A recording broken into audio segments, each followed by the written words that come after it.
Hi guys, welcome to the Turning Point. I think this is the first English version that we're doing because we're here in Malaysia and we're here with one of the most popular trolls in the gaming space. Did I introduce you correctly? Wait, you forgot the Rage Queen. The Rage Queen of of the Dota 2 community. I'm here with Pindapanda. Hey guys, as he mentioned, I'm the Rage Queen. Well, I didn't turn it myself. People gave me that name. I'm very proud of it because I do rage a lot.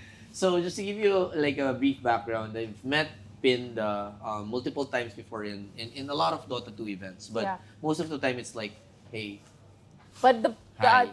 yeah, we only talked properly during Indonesia. Yeah, Indonesia. Yeah. I think in Indonesia where it was an event about women.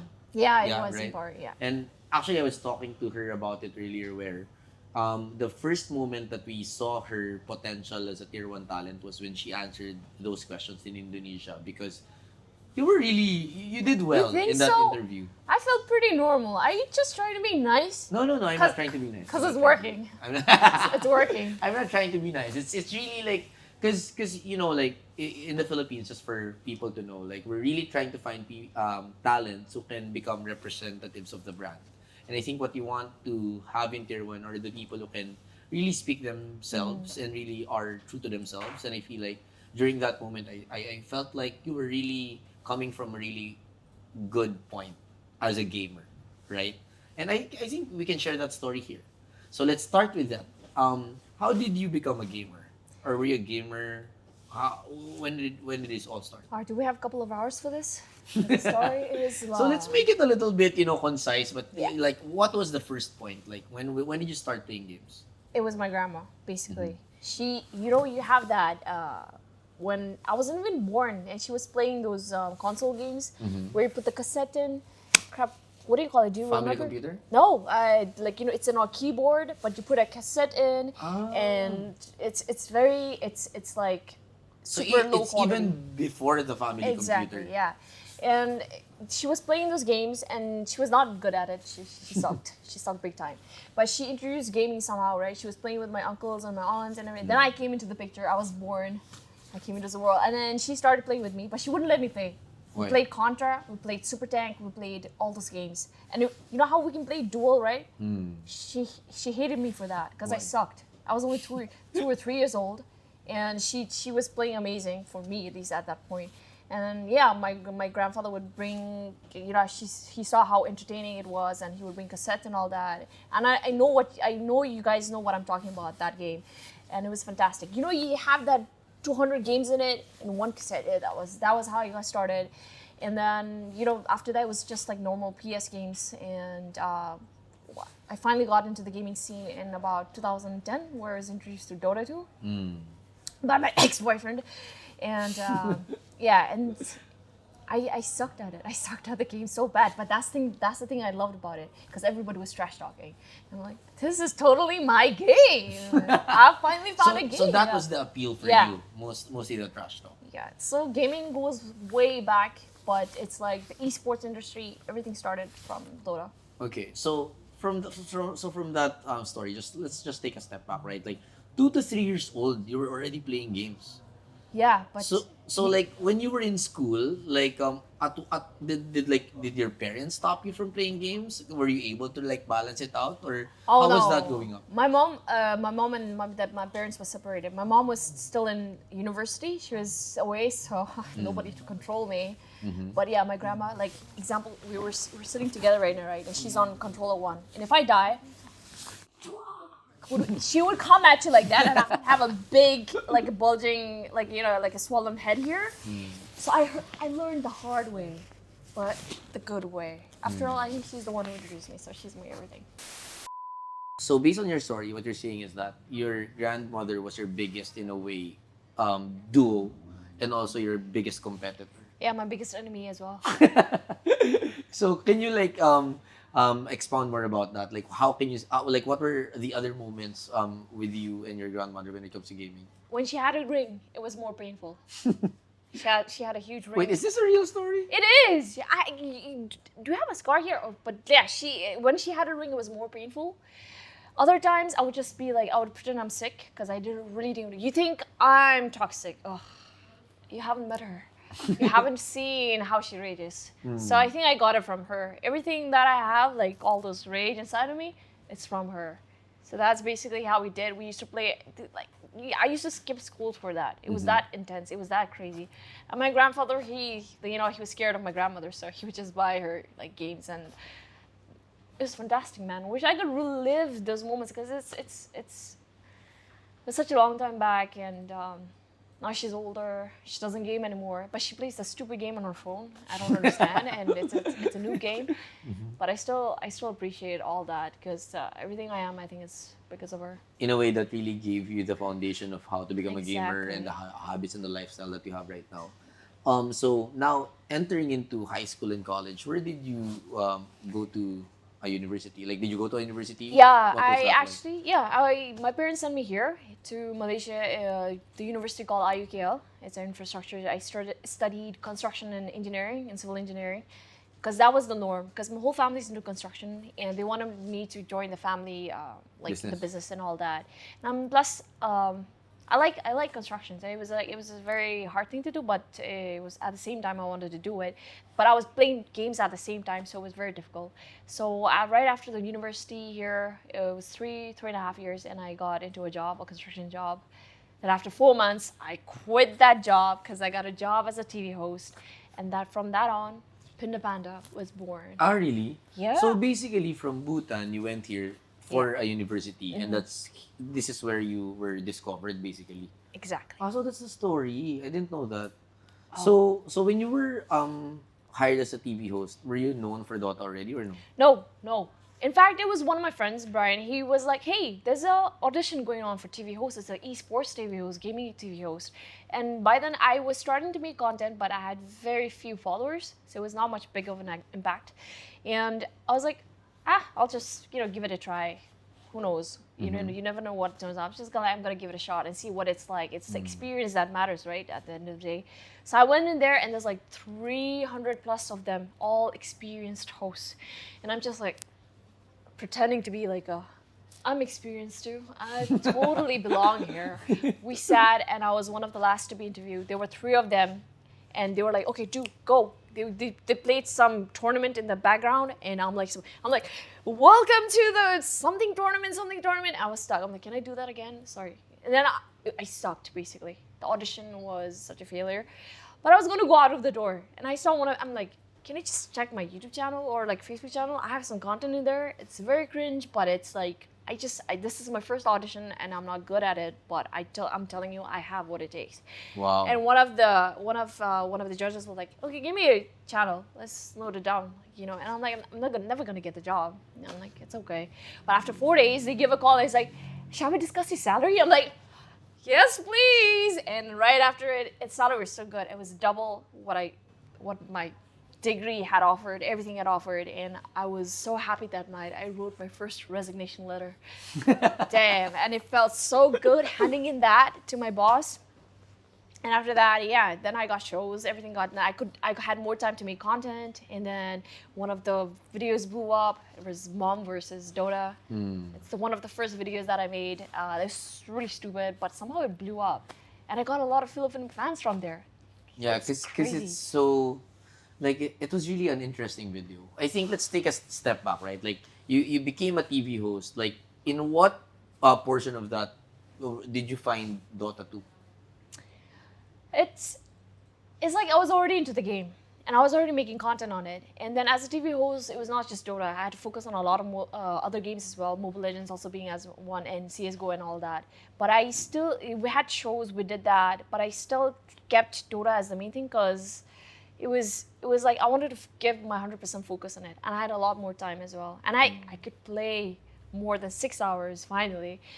And yeah, basically I never wanted to lose focus on Dota, and Dota just became more deeper. It became more deep for me, and it's 2022, and I still can't get to quit the game. What was that year? Like, what was the exact year when you found Dota 2? 2000 when I started playing? It was in 2011. I was introduced in 2010, but I was just watching then. I was just like a So spectator. PI1, you were already playing I was the game. no, yeah, exactly. That's when I saw first Dendi, the unforgettable hooks. I don't know if you remember Yeah, the yeah. fountain hooks and all that. I was Of course. like, wow, I can totally play that.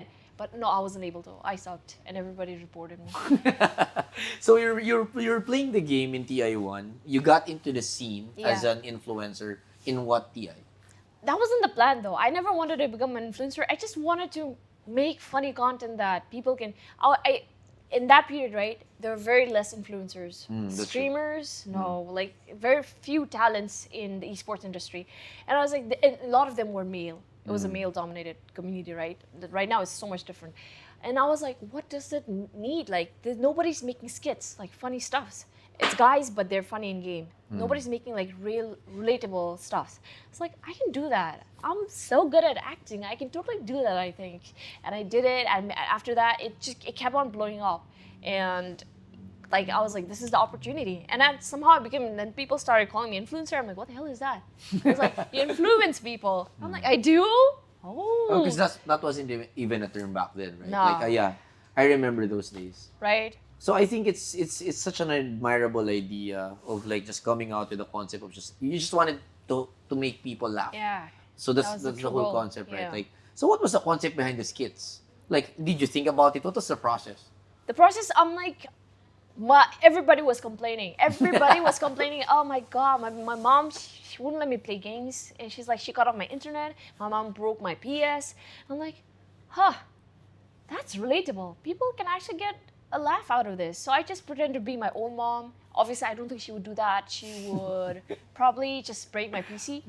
But that happened, and I started making more and more content like similar to that, like, the last game, sort of. The last game, sort of, like how we all do that. Yeah. We've all been there. We call it one games because it's supposedly just one One game, game. but eventually it becomes so many games. And So we then- call it one games. Exactly. And like, when you do something that gamers, that other people can relate to, content just blows up. And That's it's a very good idea. And they laugh. And when they laugh, I don't know, it makes me happy. It's like, it's just the joy in it. When you make like you find a pretty girl and you see her and you're like, oh, I just want to make her laugh the rest of her life. And she's happy, you're happy. For me, it's my audience. So it was like Okay.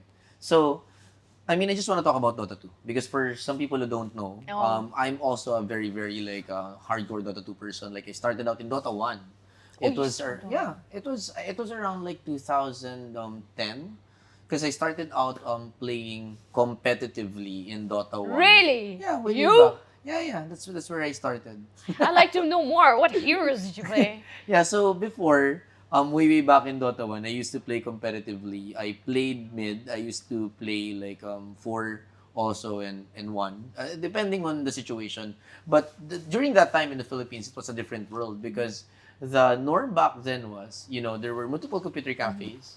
You don't have a formal team, but you have players and friends with you. You go to a computer cafe and then you have a bet match. Yeah. Like you just put in like $100 to $20, $100.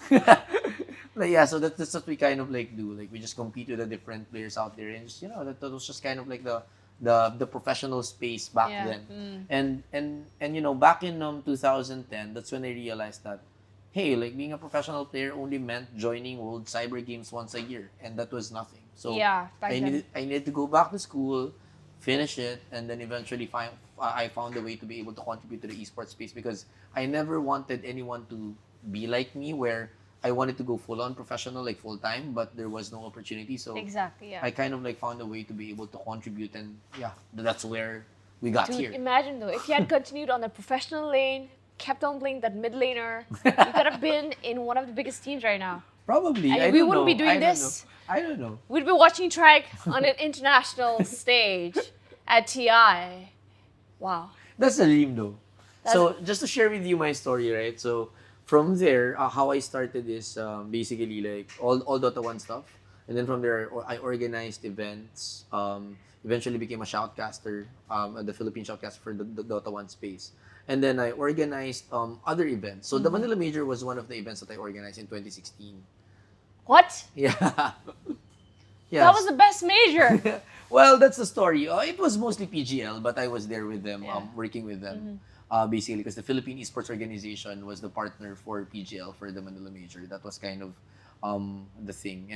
And yeah, when we brought it to the Philippines with PGL involved, I think we were really really excited. And it was really because Dota was really what made me fell in love with esports.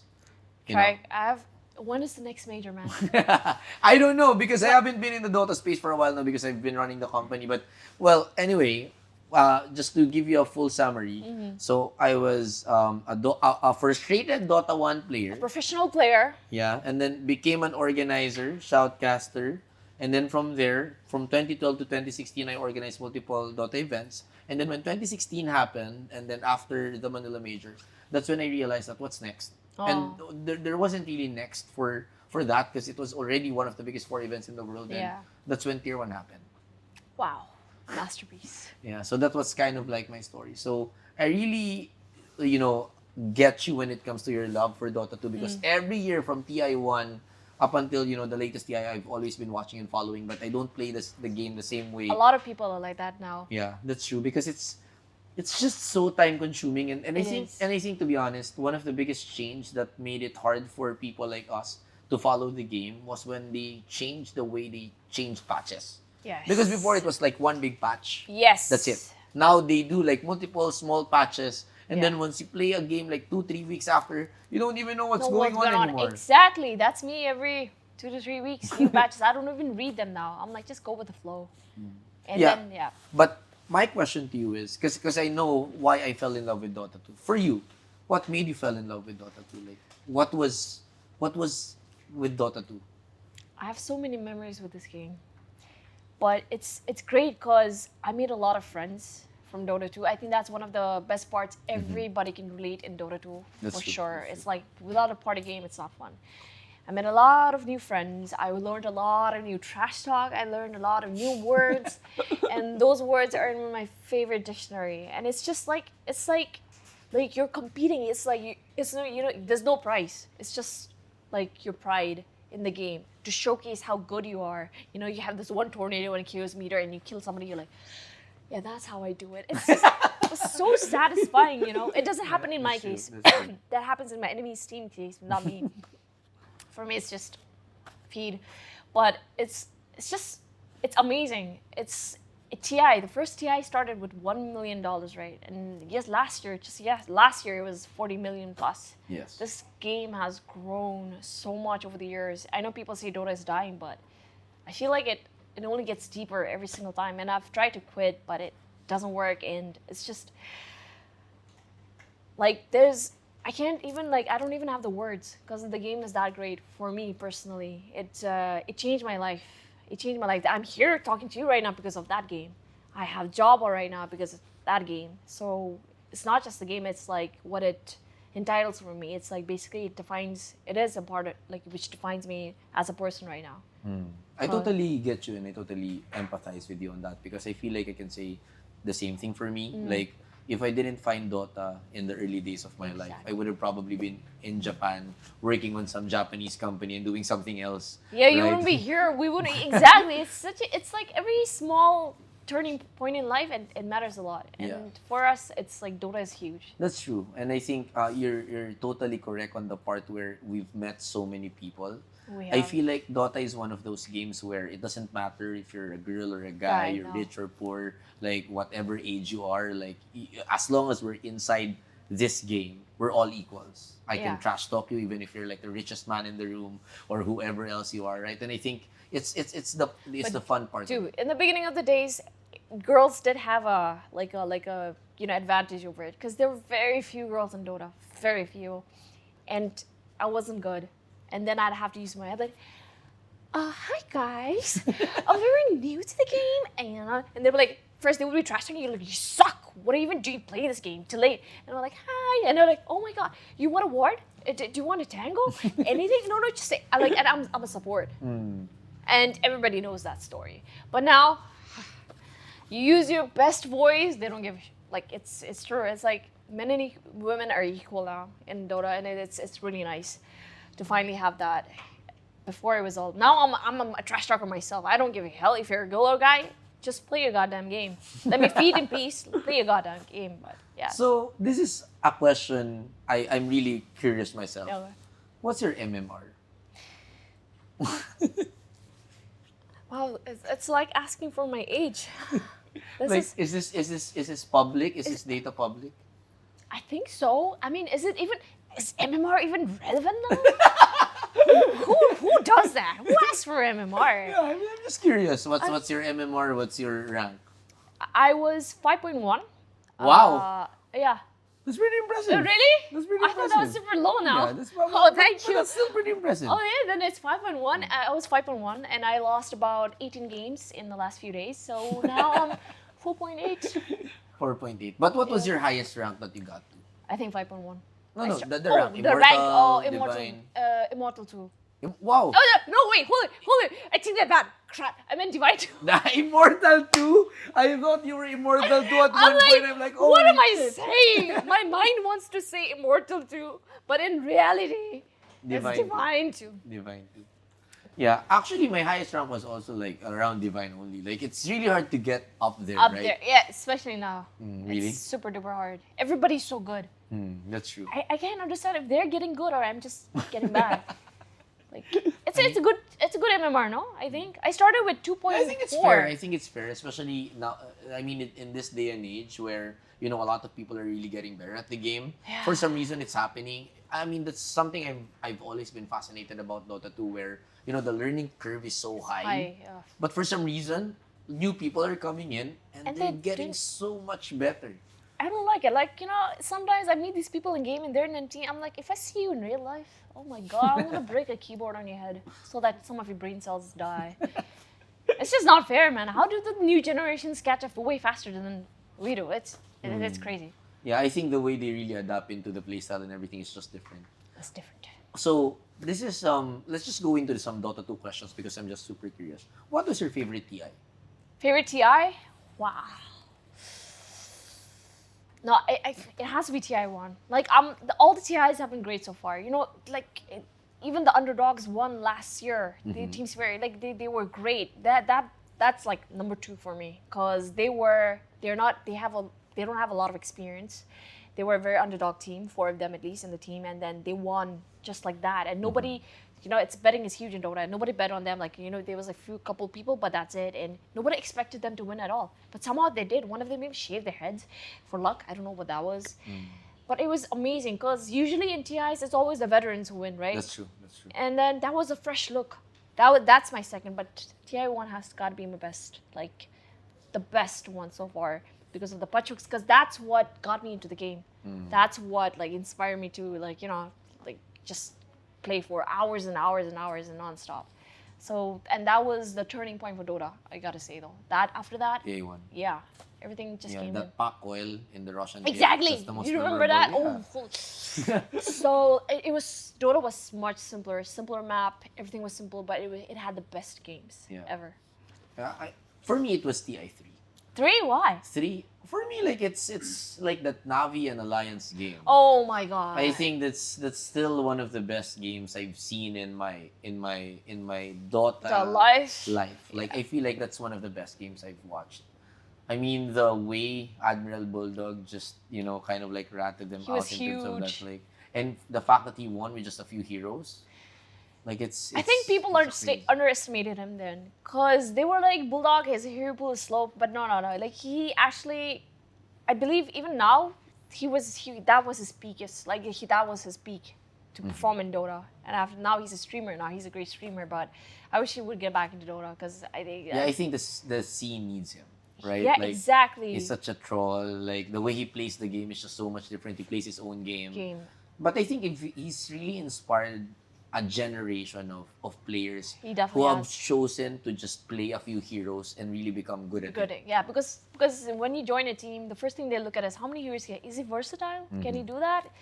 But if you look at Bulldog, it's a clear example that you don't need to be good at all the heroes. All you need is you need to be perfect at some few heroes and just execute them at a tier 1 tier 1 level. So now, of course, a lot of the viewers of my video are Filipinos, right? So here's my question: out of all the Filipino players in Dota 2, who do you admire the most in terms of gameplay?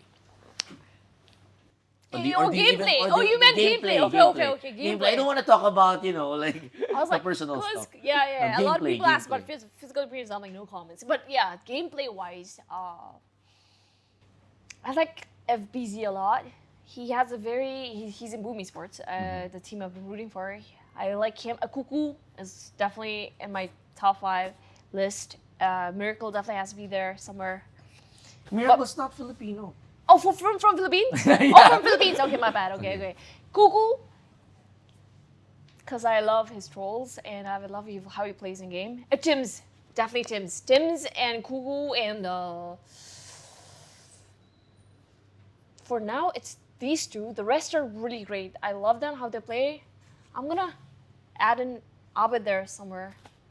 But then he's not been active in the C scene, so it's kind of difficult. So I'm gonna say Kuku and Tims for now. Tims, because recent he did a black hole where he was playing Rubik. That was, can I say fucking awesome? Yeah. It was awesome. That like the Rubik and the enemy team is there. She's just like black holing 3 people, and then Tims comes out of nowhere. He steals Ravage first. And second, he goes for black hole. He just steals it, and he puts all of them, 4 of them, in the black hole. And you have to see that. It blew my mind. I'm like, whoa. Yeah, I've seen that clip. Yeah, I've It's seen that clip. fantastic. I mean, and I played Rubik right after. And the only spell I could steal was a Blink, so that was a failure.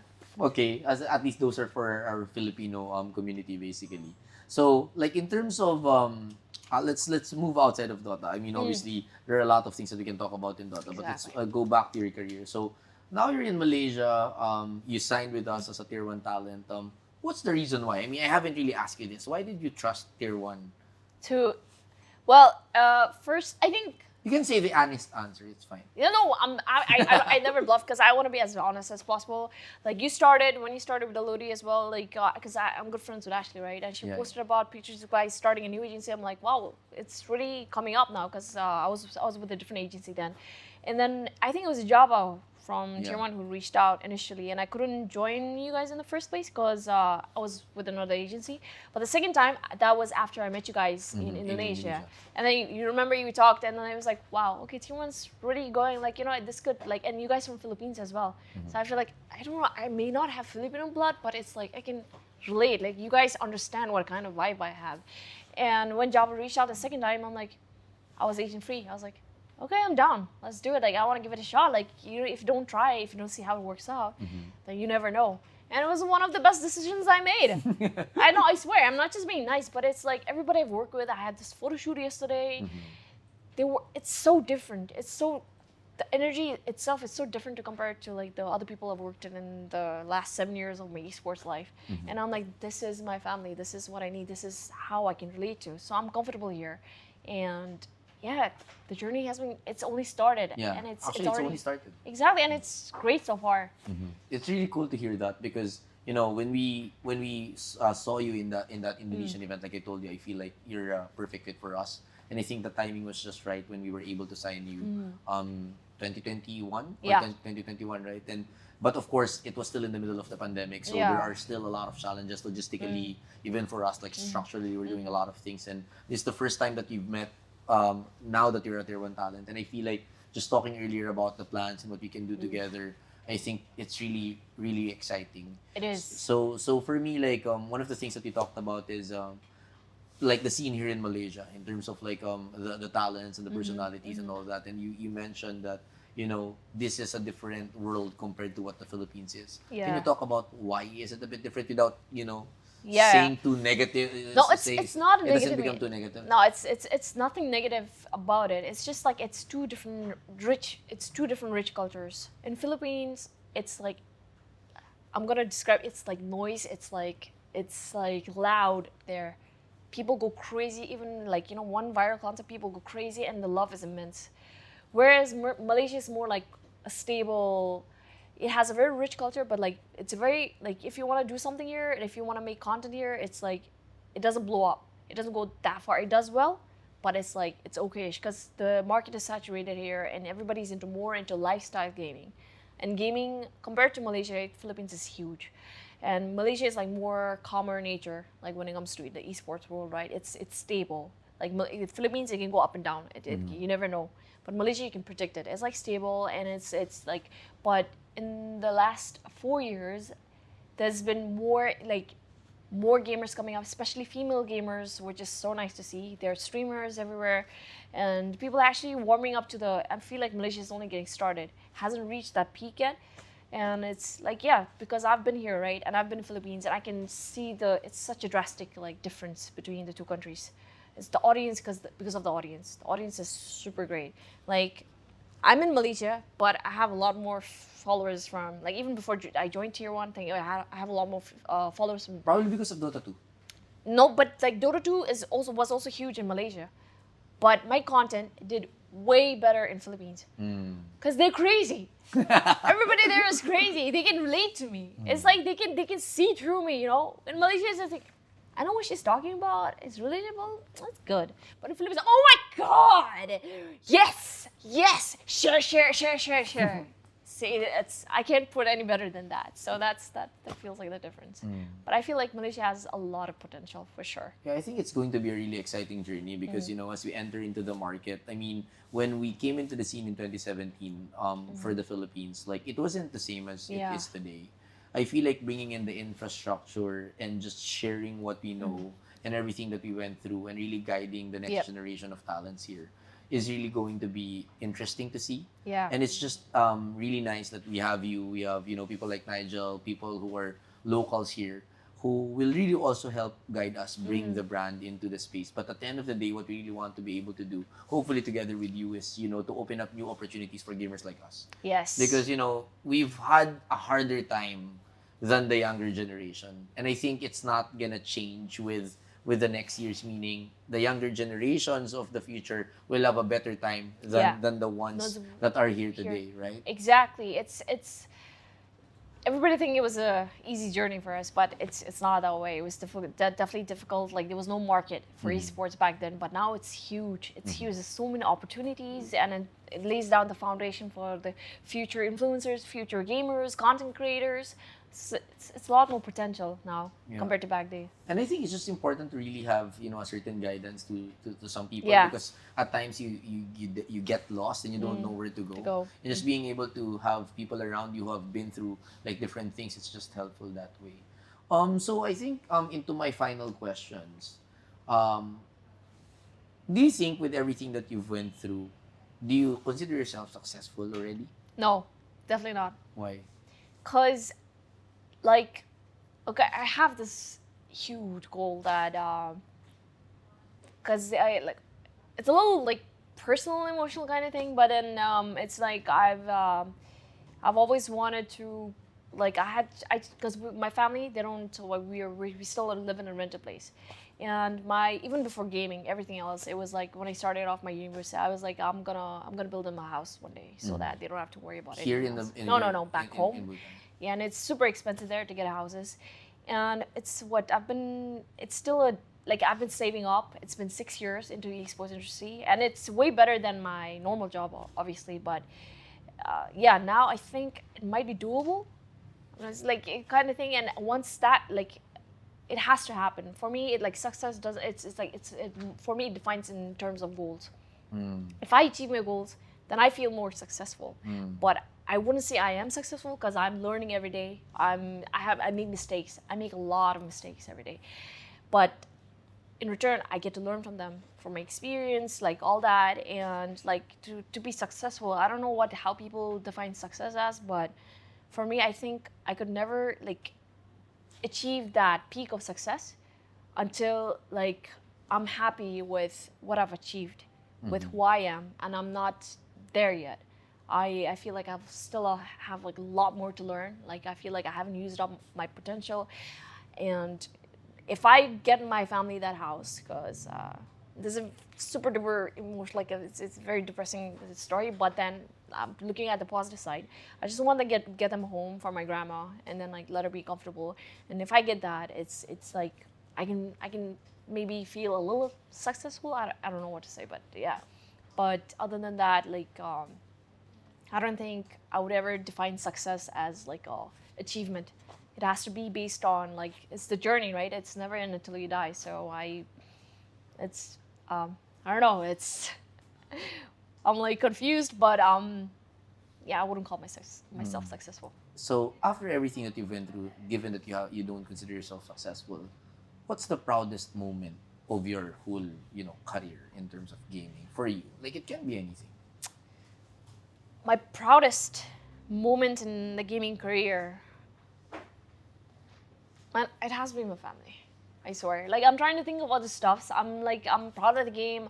I'm proud of the people who work at like everything. Everything I'm happy and grateful for. But uh, like recently I just got my grandfather a car because he has a small car, but he had back his shoes and he was gonna sell everything. I surprised him with a car. Wow. And I've never seen him cry in my entire life.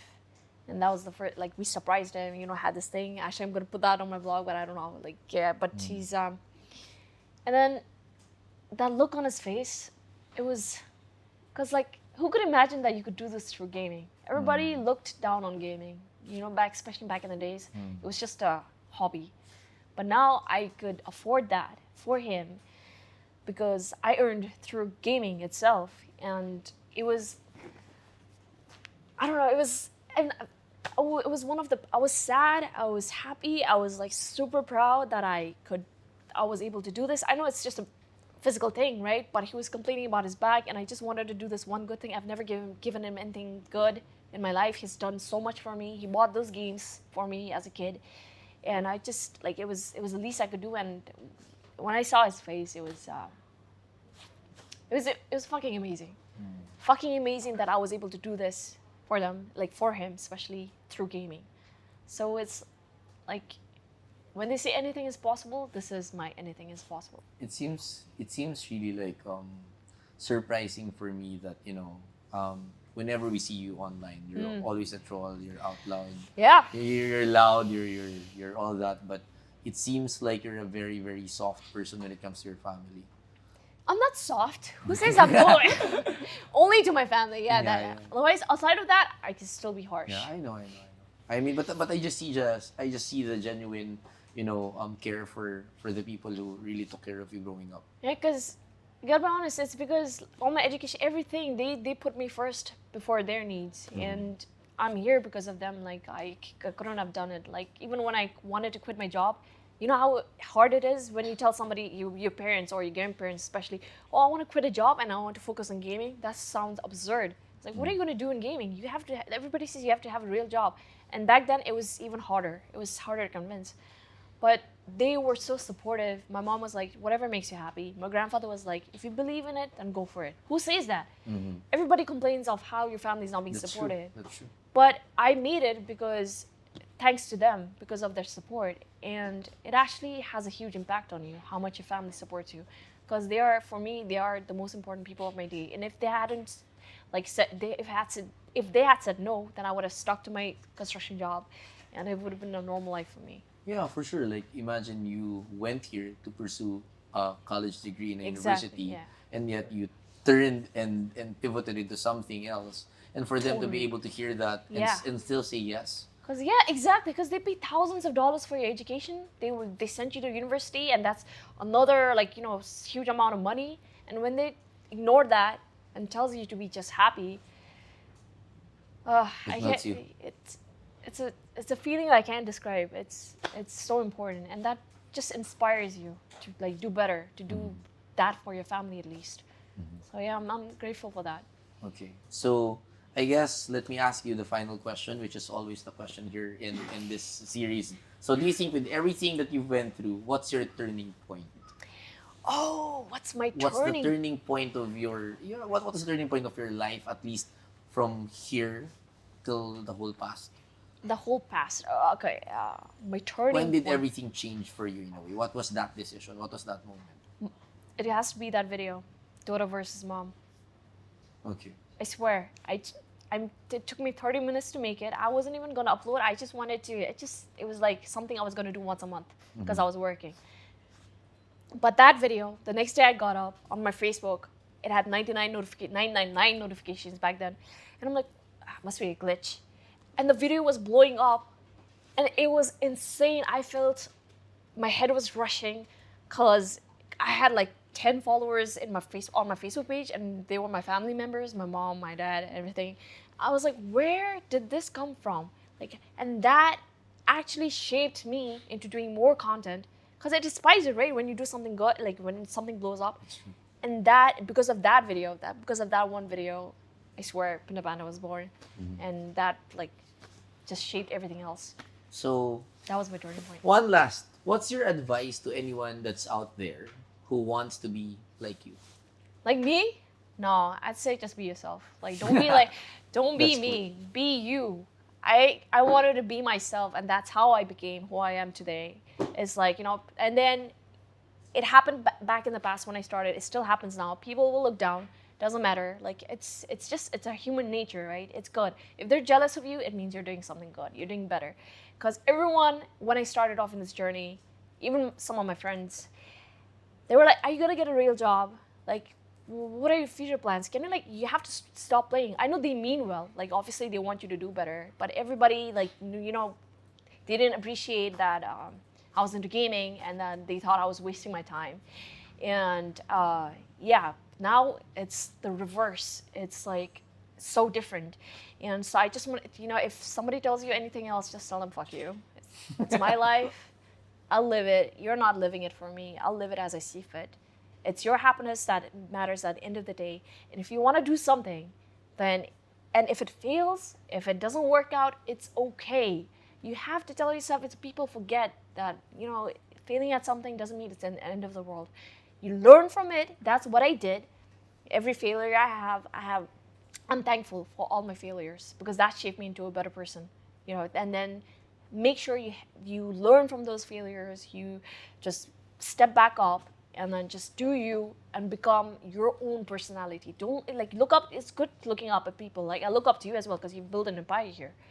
But like, you know, you have to take that example, build it into your own personality, and be someone, like be you, basically. I mean, that's the reason why we signed her. Now you know. Bye, guys. Wait, one more last One last- question? What's the last question? No, it's just I don't have Very any good, questions. very good. I think for me, like, I just wanted to be able to really showcase like who you are, because I feel like, you know, as you create content and as you put an image of who Pindapanda is, like people have really missed out on who you are really as a person, and I feel like witnessing all your stories, like hearing all your stories and sharing your thoughts and opinions, really kind of like gave me a new angle of who you really are. By the way, what's your real name? Oh, it's Pinda Rika Dorji. Okay. So where did Panda come from? Oh, I just like pandas. Okay. And my mom, when she's angry, she would be like, "Panda, come down here." So I just combine the two. Okay. So Oh, by the way, we have something for you. So it's No, tier I was one gonna item. steal them. Oh, thanks so much. So okay, both are for you. Both are What, for you. really? Yeah. Wait, Monday, Saturday, Sunday. Okay, it's good. I have enough numbers. I was actually gonna steal them. Thanks so much. This is official. I didn't even know that was for you. I I'm just not- saw them lying down there. Okay, I'm not just saying this but I tried them yesterday and they were great and I love it. Okay, I'm not selling out, guys. You have to see it for yourself. You'll see. You look at Yeah. the photos and you're gonna see how great these merchandise are. So By thank the you. way, I wanted to talk about her photo shoot, but let's just wait. For it. You'll see. Wait for it. You'll see. It's Wait cool. for it. What's the first Filipino word you learned? Me, the Yeah. first Filipino word I learned is probably, I don't know. I think Putangin na mo? no. Me too. No, No? not that. Definitely not that. Really? No, not that. So it's just me? Is I that think a lot of foreigners learn that first because Filipinos just tend to teach that first. really? But I learned it by myself. I just saw someone type it. I'm like, putangin mo. Oh, it's great. I thought Well, If that's, I- that's if a I word. ever- That's a word. if I ever have a kid in the future, the first word, putangin mo. Like, learn it right now. You're not my child. But yeah, that's way into the future. But now you know. Yeah. Yeah. So for those who don't know what that means, don't Google it. But it's a bad word. So Nah, it's not bad. It's like, you know, meeting your friends. It's good. Don't listen to him. Just play. bye.